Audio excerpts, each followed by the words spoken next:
This is Hidden Killers with Tony Bruschi. Devil in the Family, the new documentary that is out on Hulu right now, focusing on the Frankie family, specifically Kevin Frankie. It has reignited public debate over the Ruby Franke child abuse case, but this time the spotlight is on someone who wasn't behind bars, believe it or not, Kevin Frankie. Was he a clueless husband caught in the gravitational pull of a manipulative therapist and a wife gone rogue, or was he a passive enabler who let the unthinkable happen under his nose? Or was it kind of a gray area? Today, we're joined by retired FBI Special Agent Robin Dreeke, an expert in behavioral analysis and deception, to help us break down Kevin's statements, his body language, and the psychological elements at play here. Robin, I know you had a chance to watch Devil in the Family, the Ruby Franke story. When you look at Kevin's interview, because this is really the first one that we've seen that really gets in depth with the family and their specific perception, his explanations on how he was kept in the dark, manipulated, and ultimately exiled from his own family, what jumps out at you? Do you see genuine remorse and deception, or do you see someone who's still rationalizing his own inaction? Yeah, boy, movie night at the Dreeks is always a fun time. So yeah, I watched it. So I got lots of data points here, Tony. I'm going to really try to sequence it and break it down for everyone to understand what I saw from my perception. Mm-hmm. So watching documentary, it was very congruous with the things I'd seen already, and also what I'd read. Sherry Frankie's book was really spot on. The documentary kind of filled a few gaps on Kevin's side that weren't there before, but they were very congruent with the things they were both saying, which was useful. Yeah. And I'm going to start out with three words that are really resonating with me throughout this entire thing. Ruby, Ruby, Ruby. Mm-hmm. This entire thing's about Ruby and her, and as her as a central figure and the spoke of the hub that kind of broke out. And then we're going to talk about these individuals that played a role in this. Okay. So yeah, and you were right. So Kevin is both a dupe, he was manipulated, and he was passive. There's a lot of things going on there, but his words in here really helped fill some data points. So let's first, I got to caveat things. We're going to talk about some elements and some doctrine inside of Church of Latter-day Saints, Mormons, that I got to caveat. I am not a theologian, an expert in this at all. I did a lot of my research here because I heard one key phrase during the interview that gave me an eye-opening clue that helped me understand their behavior, as well as things like Lori Day Belvallo, who also used LDS as a justification for behavior. Yeah. And so I'm going to talk about that, but I got to say it's not my area of expertise. Sure. And also, I'm not a licensed clinician because I'm going to have my big time conjecture hat on a lot of this, because with all the data points we have, both from her book, from this documentary, from the case, I mean, I'm going to put it all together for you. All right. Let's hear it. First, let's go with the basic premise that all human beings, as I said before, are very predictable. Mm-hmm. That is, we all will act in terms of our own best interest, security, and prosperity for ourselves and those we care about. The key is to figure out what that person, the other person, thinks that is from their perspective. So that's the first thing. And now, based on that, we're going to act in those best interests in terms of our background, how we were brought up, our belief systems, and also our traumas that we went through, because we have a lot of trauma triggers and responses throughout life, which give us insecurity responses. And so this is going to, with this understanding overarch, it's going to give an understanding of different behaviors in here that we got some data points on. So first, let's talk about the statement that was eye-opening to me that I locked onto right away. My wife is literally sitting next to me on the couch, and I heard this statement. I immediately wrote it down. And this is, they were talking about, and I think it was, I can't remember if it was Ruby or Kevin. It's about unclean souls, unclean people. And so I did a search on the statement, and it was, and this is from the Book of Mormon, which is extrapolated from the Bible, and it's from 3 Nephews 7:19. Okay. And no unclean thing can enter into his kingdom.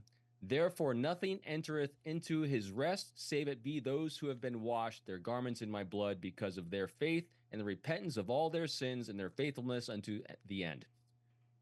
What the statement was no unclean things can go to heaven. Mm-hmm. And now it all fell into place.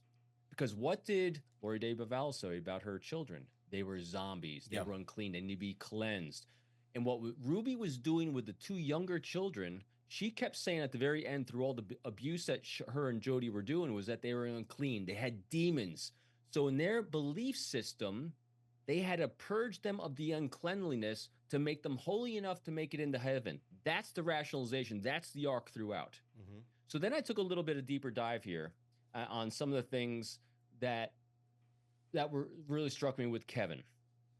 So here you have Ruby and Kevin going to college. Kevin, they don't really go into his backstory and his origin story too much. All we knew from Kevin was he saw and met Ruby, and he was fixated. He was on a tear to make Ruby his. Mm-hmm. Ruby, on the other hand, which we got to see in the documentary, was Ruby had a chart. Yes. She had a massive wall chart with all these potential guys, and she had a scoring system for all of them. Mm-hmm. And Kevin was on it. He was one of many. Yeah. And so now we ask ourselves, that's interesting. Who does that? What's the reason for this? Well, here's who does that. Someone who, through the data points we're getting through her statements, and this is mostly from her statements as well as from Sherry's book, talking about her mother, mm-hmm. Ruby was always in competition with her sisters. Her sisters had YouTube channels before Ruby did, so she's always in competition. And also, Ruby always was, and because this is part of the LDS doctrine, is the highest thing you can achieve, and Ruby said this, is being a mother. Mm-hmm. The title and position of mother. And it's not, it's interesting how it's just a title and position of mother and what that means. And throughout, Ruby's mother would always tell her, you can never talk to me as a peer and be my friend until you actually achieve motherhood like me. And so she objectified everyone and everything mm-hmm. to achieve her end for that insecurity of making this connection with her mother. Mm-hmm. So her children were levers to make this connection with her mother. Mm-hmm. Kevin was a lever to become a mother. And that's why she was systematic in what she did. It's why she's a successful YouTube vlogger. Mm-hmm. Usually successful. They made it to the point where they're making over $100,000 a month mm-hmm. on YouTube alone. Yeah. Huge hits, huge following. Yeah. And so that's Ruby's arc right there. Kevin was nothing but a screwdriver to serve her ends. He was a tool because you could tell she charted it out. Okay. Yeah. So that's it. Her children were the same thing. Inside the LDS, again, I'm extrapolating here. In order to be clean, one of the areas, now we're going to get into Jodi Hildebrandt a little bit. One of the areas to be clean or unclean in is morals. And right here, moral cleanliness. The LDS faith places a strong emphasis on sexual purity and moral cleanliness. This includes chastity before marriage, fidelity within marriage, and avoidance of pornography and sexual immorality. That last statement right there, I kept asking myself, why during both Sherry's book and this documentary do I keep hearing all this stuff about pornography? Yeah. Why does Jodi keep bringing this up with Chad? So what Jodi was doing was, so Jodi herself, and that's, Ruby's cohort, mm-hmm. And I can't find much on her ex-husband. She has two estranged adult daughters, and she's got an ex-husband. Again, look at the relationships around and the health of them to see the health of the individual. She grew up in the LDS faith as well. Mm-hmm. She knows the doctrine really well. One of Jodi's co-workers that she was a clinician with said that she was very skilled. She was really good until she wasn't, until mm-hmm. she got de-licensed because of sharing information that she wasn't allowed to share. Yeah. So what Jodi started doing was she knew the levers of influence or manipulation, using the doctrine of LDS, this uncleanliness and sexual morality and impurity. So that's what she knew how to love bomb like cult leaders do, mm-hmm. given validation because she's a clinician. She knew the triggers that everyone had. She knew where to give them validation, what would motivate them, and the shame to show them in their sexual immorality as a lever of manipulation. if they fell out of line with her. And so that's kind of a backdrop. So now let's get back to Kevin. Yeah. What Kevin was doing was he was all in on Team Ruby. Ruby was doing all she could to be this mother to compete with her sisters. Inside LDS itself, they were very much promoting vlogging because it promoted and showcased to the world healthy Mormon lifestyles. And so it was encouraged by the church. Their entire mindset, this goes into Kevin's world, as you were saying at the beginning, was it part of who he was? Their entire belief system was all surrounded from the LDS Mormon church. All these things are extremely congruent. And that's so he was all in on Team Ruby because the Mormon church prioritizes, if I got the sequence right, family, God, church. Inside the family structure, they say it's pretty much in balance, but they place the marriage above the children because when you actually have a good, healthy marriage, the children will turn out well. And so that's the rationale that was going on there. Team Ruby, she's all in. Jodi enters the picture. Jodi's been wronged by an ex-husband. She stated, and other people have stated, that she was sexually abused when she was younger. So she's using that background of hers and that trauma response, and her skills as a therapist, to suck people in, lever of manipulation if you fall out of line. And so she fell in love with Ruby because Ruby had this ability to have massive followings. They're both looking at the world like screwdrivers because neither of them had empathy. Very, very little empathy, because how can you treat another human being, especially your children, like this, justifying your actions, saying they're unclean? So that's the whole background of that. Now I'm watching Kevin's reactions throughout this during the interview when his segments came up.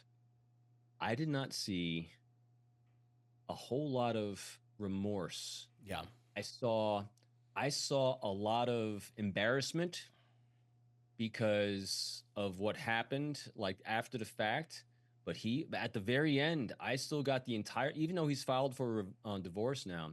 I don't know if he's rescinded or not. I'm still trying to look that up. Yeah. But he was still Team Ruby. Yeah. Everything was Team Ruby. And here's the final thing that tells you this. So when Ruby calls him after 1 year of zero contact, because Ruby told him, in order to save our marriage, remember, he's all in on the marriage, not the kids, the marriage to her. In order to save the marriage, you need to leave. I invite you to leave our marriage. I invite you to leave our house. And she used that as no contact, zero contact with the kids. She said no contact with me, the kids, or anyone else. Here he is working on the same campus that his daughter, Sherry, was going to, zero contact. She reached out to him once. He then blocked her. Yeah. So when Ruby out of the blue calls him 1 year later and says, this is your chance of redemption, Kevin. It's like, oh, Ruby might let me back into her life. What do you need me to do? I need you to go pick up the kids at the police station. No questions asked. He just jumps. She sets the bar and he's all in. When he got there and they start revealing facts, data, and truth to him, you saw his mind was being twisted because he was so entrenched in the groupthink that had been created around him. Started with his religion background, solid as that was, but then it got manipulated through those levers of manipulation that would both Jodi and Ruby were using to control him for their ends. Oh, I hope that made sense. And there's a lot more data points in there, but I wanted to kind of explain what I saw through the arc of everyone else. Yeah, I mean, it does. I think there was a very good in-depth analysis of what we saw there, and I've been taking notes as you've been talking because there's a lot of points there I want to dig into a little bit more. The area where they're talking about, basically purging the uncleanliness out of the kids. That to me is an interesting area because in other religions, I guess, you do that through education. You do that through, okay, this is right, this is wrong, this is what we believe, this is how we act. Other people do this, but that's not what we believe. And it's very, it's like it's upbringing a child without abuse. It's just here's our moral compass, but it's based on religion, not just being decent human being. With that, it led to abuse, the purge of the uncleanness of the children. Why does it go there? Why does it go to abuse and not just a more calm, rational way of parenting? How on earth are they thinking they're going to get the devil and the demons out of these children by duct taping them, by not feeding them, by making them go stand in the sun, and just torturous type things? I mean, that to me was just insane. You'd have to believe that your children are not your children anymore if you're going to do that, to put them through such pain and to have zero empathy there. That's a hard one for a lot of people to wrap their minds around. You just said it right there. To believe your children aren't your children anymore. Yeah. She actually said, Ruby said, these are devils. Yeah. And so this was a slow boiling frog, and this was all Jodi. That was the impetus for this. And she saw a mentally weak victim in Ruby that she could manipulate, because she saw that Ruby had elements of a lack of empathy in her, because, you know, she charted her marriage. She chose through a chart who she's going to marry. Yeah. All right. So here's what Jodi did. Jodi slowly boiled this. And so there's one point when Jodi moved into the Ruby Frankie household. Even though Jodi's house was, I've never seen a mansion like this. This was the coolest house I've ever seen in my life. She lived there alone in the middle, 4 hours away from the Frankies. Beautiful home and everything. But she moved in because she was being assaulted by evil demons. They have her on video possessed. It's like you're watching The Exorcist. Mm-hmm. And she was speaking like I mean, it was, I can't even know. repeat it. It was like, I'm the devil, so I got uncomfortable her. watching.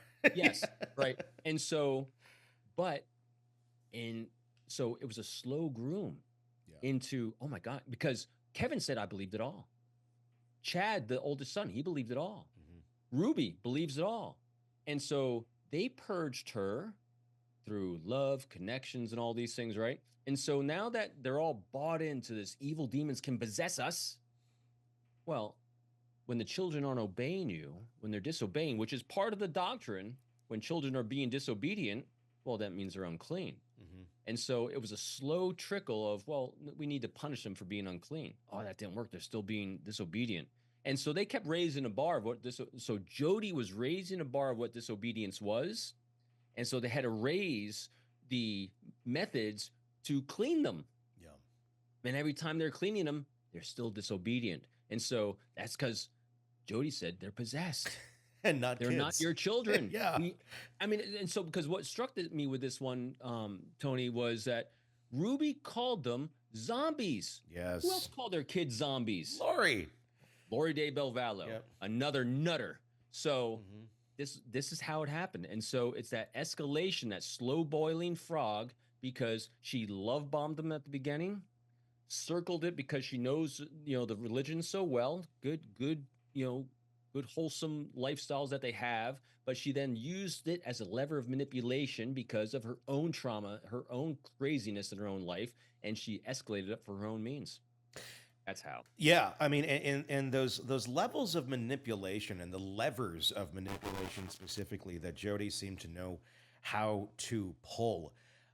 Do you? And this is something that I struggle with over on Lori Vallow Daybell.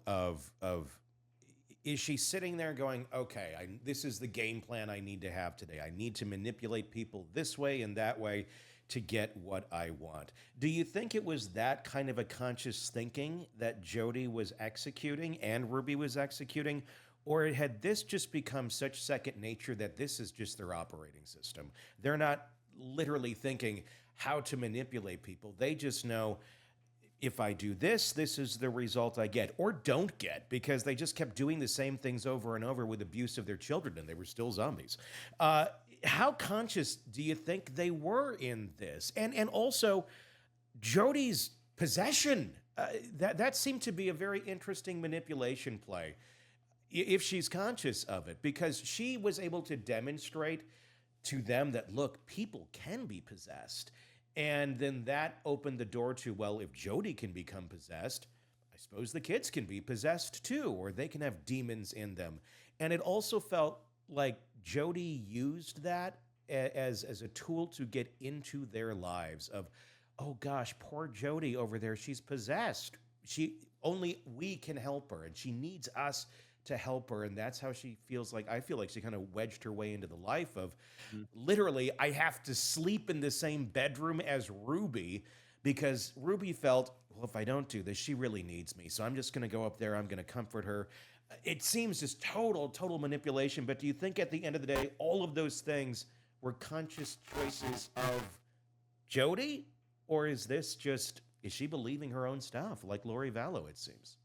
So everything, as Gavin DeBecker talks about in his books, it's all a choice. She made choices, and so there's no rationalizing a choice. But now let's go look at the arc that causes that choice. Yeah, she was very well practiced. She had a lot of life reps in this. Matter of fact, what really struck me too throughout this was that she still had her men's groups every third. I think it's every Thursday. Yeah, something She like still that. had a group of men buying into her crap Yeah. and paying her for it. Hmm. And so what she was doing was, so what you're witnessing here in Jodi Hildebrandt is someone making a lot of horrendous choices because she's medicating her pain. Hmm. Let's put this another way. A lot of reasons why people take drugs and drink and overuse and get into really unhealthy bad habits and addictions is because they're medicating pain. Yeah. No one wakes up, says, I'm in a lot of pain, I'm going to drink to medicate my it's a slow trickle. Hmm. And so what Jodi was doing is again, I don't know her background. This is, armchair therapist kind of crap, I know. But the behaviors that she's doing is she's medicating her pain by manipulation and control. And one of the ways that she's medicating her pain is money. She was making a lot of money by doing this, and she's using her talents. She had, from what I understand, she was very talented at being a therapist, and she's using that as a skill set, not as part of who she is best way to put it. She didn't sit down and scheme out how I'm going to take advantage and beat people and everything, just because that became how she was medicating her own pain, and it kept escalating. Because as soon as you reach that one pain threshold and you medicate it, well, then it escalates. It's how, just one drink for an alcoholic just isn't enough, even though like 5 years ago it would have been enough. It's an escalation because it just will never ever be enough until the fall. Hmm. And unfortunately, the fall was her total abuse of these children. And so that's how it happened. It's so fascinating to try and wrap your mind around their belief system. But once you kind of get there, it becomes clearer because their Sure. definition of love, of care, of children, just like being children, is not what other people would have as the definition. Like it's a completely different meaning to these words. Do you and what we have here with Kevin is another interesting thing. Just that completely devoted. I mean, I would almost call it like extreme lust. I don't know that this is love that he has for Ruby. It seems almost like indoctrinated to feel like he has to be there, and if he's not getting that recognition that he is there, that is her, that is his person, his woman, his wife. It's just completely debilitating to him. Do you think Kevin is in or was in love with Ruby, or is this? I mean, was he just under a spell, like a cult leader is under the spell of a leader? It's interesting. I think a lot of people define love as differently. If you ask Kevin, he's madly in love with Ruby. Hmm. I see it as he's completely addicted to Yeah, Ruby. I think addiction is a good word for this. Yeah, Yeah, I mean, because when you hear from the person you're addicted to that your children are in jail, he didn't go rush to save hmm, the children for the children. He rushed to get the children because he wanted Ruby. yeah, It was extremely clear. So that became, and when I saw these minor data points, I started really filling in. Like you said, it helps you understand the crazy. hmm, And I don't know at what point, and that's why I don't know enough about Kevin's arc, his spark all those years ago that allowed him to arrive where he is today. I'm really, really curious about how he grew up and what his background is that made him so susceptible to being addicted to Ruby. yeah. I really do wonder what that is that made the draw happen there. Other than just, well, she's attractive, and at the time they're both young, and in the same religion, and somehow it all just worked together. Do you think this is a group of folks who all of them are lacking empathy, from Ruby to Kevin to Jodi, and it created a perfect storm where there wasn't a adult in the room that was able to stop and go, let's see here. This is not a good idea. There's no loving critics in the room at all. It's all Perfect. people that are set out basically on their own journey of, self preservation and self aggrandizement, where Kevin's willing to do whatever, abandon his own kids for Ruby. Ruby's willing to do whatever she needs to feel like she's getting the salvation that she needs, or some sort of affirmation that she's being a good mother, even though she's not. And Jodi's out there in her own world, like, I want to pull people in, I want to make money, and whatever the hell else she's got going on. Yeah, everything you said is spot on. And what we're seeing there too was, all of Ruby's neighbors and all the people in their circle and Jodi's circle, when they initially make their initial contact with you, it's very congruent with belief systems, with family, with LDS and all these things. But what becomes clear over a short period of time that people are seeing, which was repellent, is that there was a really huge imbalance. The focus was never on the children. The focus is always on Ruby and what Ruby wanted. The neighbors are saying Ruby was always videoing our houses and our neighborhood without even asking permission or without even telling us. Everything kept centering around Ruby. So a healthy relationship is one that's balanced with both sides giving and taking roughly equally. And there's going to be sometimes imbalances. That's where arguments might come up or resentments and things. But generally, a great healthy relationship has a good healthy balance with Jodi, with Ruby. And Kevin's an inch. I'm going to put Kevin aside for a second, but those two are the ones without the massive empathy because they were so self-centered. All the relationships are balanced on them. Screw everyone else. It's all serving their own pain, and they're medicating themselves by manipulating and controlling the world around them. Not consciously, but by choice. And now we got Kevin. Kevin, I think, was empathetic, but only towards Ruby.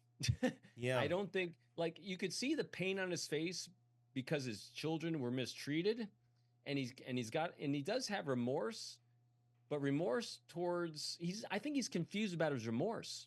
He's like, every time you hear him talking about it, when asked a question about that, he can't quite put it together. He can't quite figure out why he feels bad because he knows he should feel bad about what happened to the children, but he's more lamenting the loss of Ruby. Yeah. I see what I mean. And now here's the difference. Ruby does not lament the loss of Kevin. In my mind, I don't think so because he's just one of the guys on the chart. She laments the loss of her ability to medicate herself through all this control, through all this power, through all this money.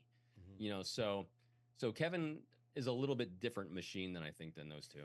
Were you surprised after a year? I mean, literally, he spent a year not speaking to Ruby, not speaking to any of his 6 children, and seemed to be okay with it. I mean, granted, he jumped at the opportunity of, oh my gosh, she's giving me an opportunity to get back in here, go pick him up at the police station. And then he gets to the police station. He can't quite grasp everything that's being told to him. And he's still on Ruby's side for quite a while into this. It wasn't like he walked out of that police station going, oh my God, I've been duped. He still thought everything that was going on with Ruby and Jodi was completely legit.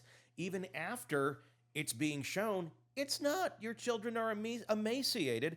And he's still thinking, well, this, there's a reason, there's an explanation for such horrible behavior. I was kind of surprised by that, because sometimes when you're able to get away from the atmosphere, get away from the cult, you kind of open up more. You have more realizations, and you go, wait a second, this doesn't seem right. He didn't seem to do any of that. No, he was living in his entire life. I mean, think about it. So he grew up with in a mindset of LDS, which is the church in their faith and their practices of what they do. Again, that's the healthy side of his life. And then you had the slow trickle. So he's got life reps of a way of thinking about clean, unclean, family, community, all these things. Ruby enters and still fits that. And so he's now addicted to her, but it's still that same group think.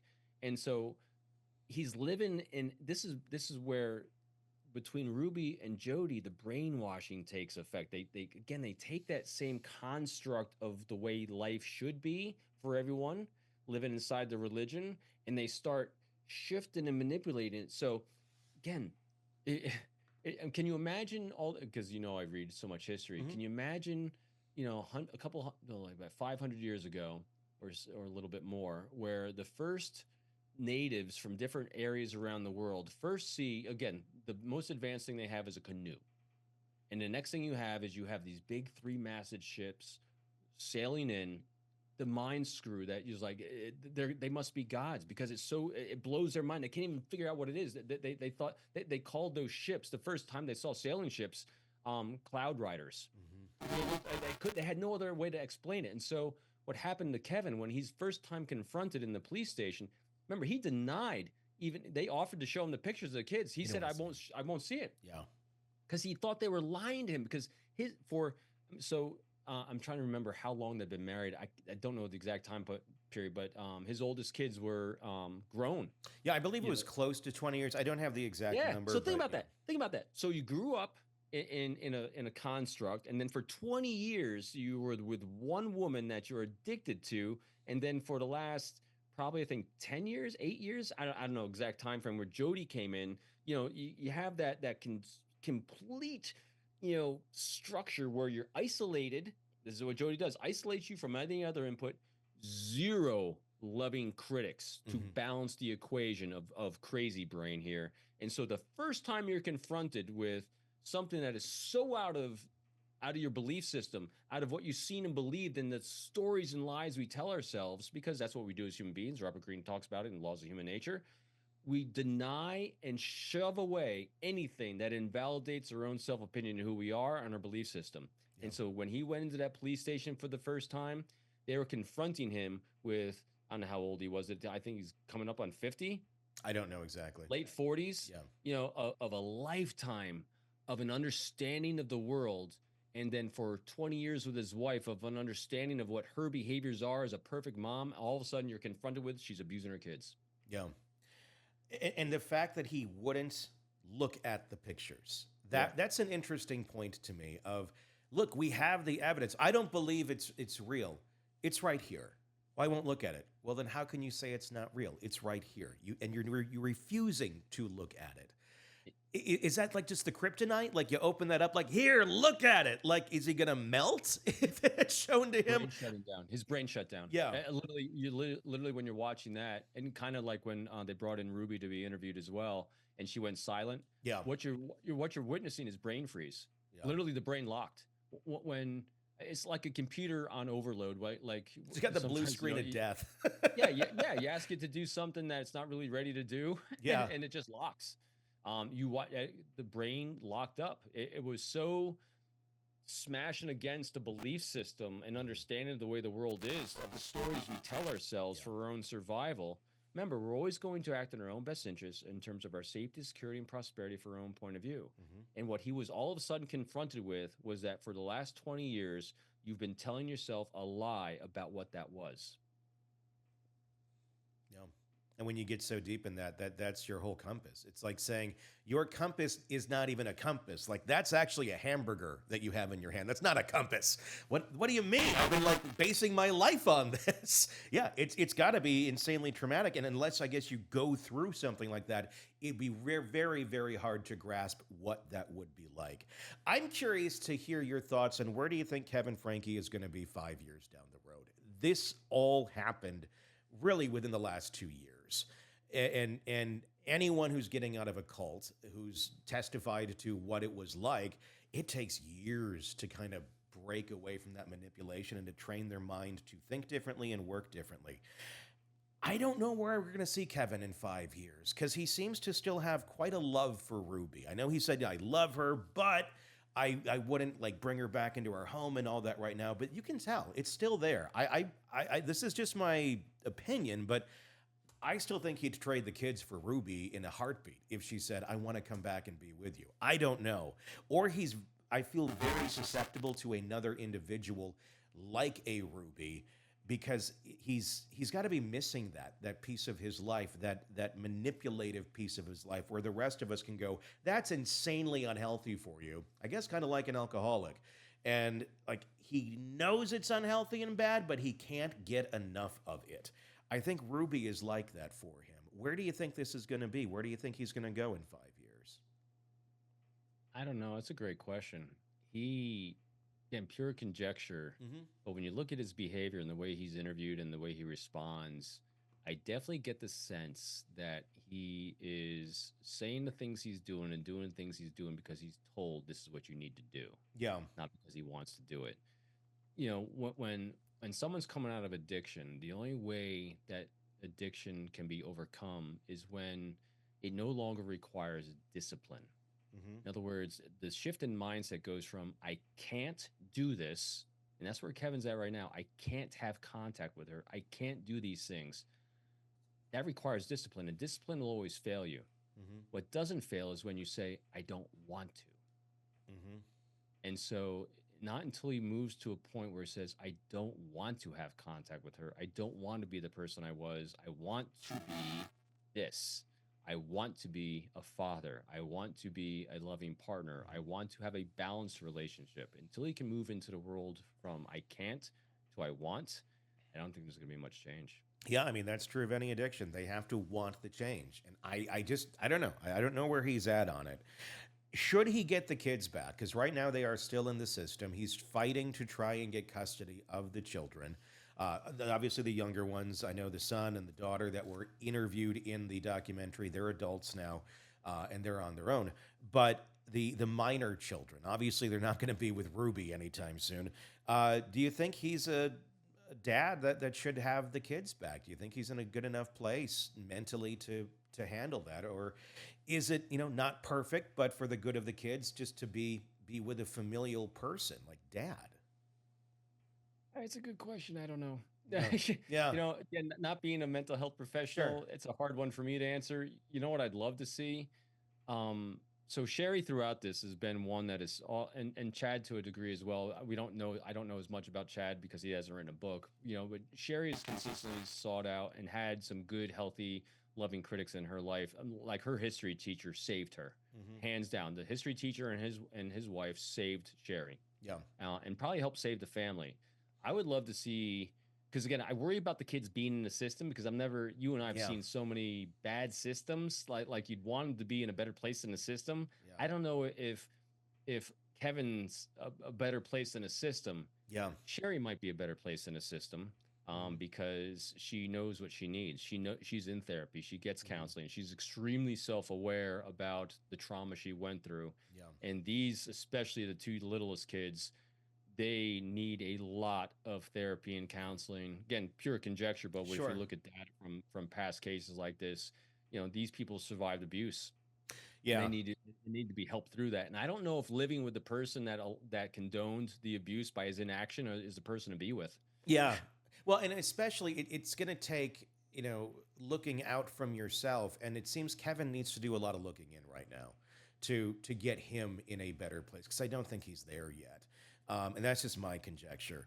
But I feel like, once he's in a better place, if he ever gets there, then maybe a relationship can be rebuilt. But I don't know that, those kids need attention onto them. And from what we saw in that doc, I don't know that Kevin is capable of giving them the attention and helping them go in the direction they need to heal when he needs to heal. As well. You can't go out and be good for others if you're not good yourself. As much as I think it'd be lovely if he were in that place, I just don't know that he is. And I wish him the best. I mean, the guy, he made horrible choices. And I think he's realized that to a certain extent. And I hope he's able to come out of this a much better human being. But we're talking about the lives of people here. And just because you want something doesn't mean you should get it. And I don't know that is a great idea at this moment. Again, I'm not a therapist. I have no idea. But it's all things you think about when they put themselves out there in the public. And I know I got a couple of really, really good friends. That's why I'm always trying to caveat that I'm not a licensed clinician or professional, because I have friends that are. And I would hope that one of the good people in my life that I know that helped me with my behavioral team and everything else, I know what they would say in these situations, that is they need to get professional help, and those are the people that need to make the decisions with them. Because without that, it's going to continue down the crazy path. But these people need professional help. There is no doubt. Craving non-stop true crime updates? Press subscribe now. and get the latest cases, analysis, and expert commentary delivered straight to your feed, only from the Hidden Killers podcast and True Crime Today.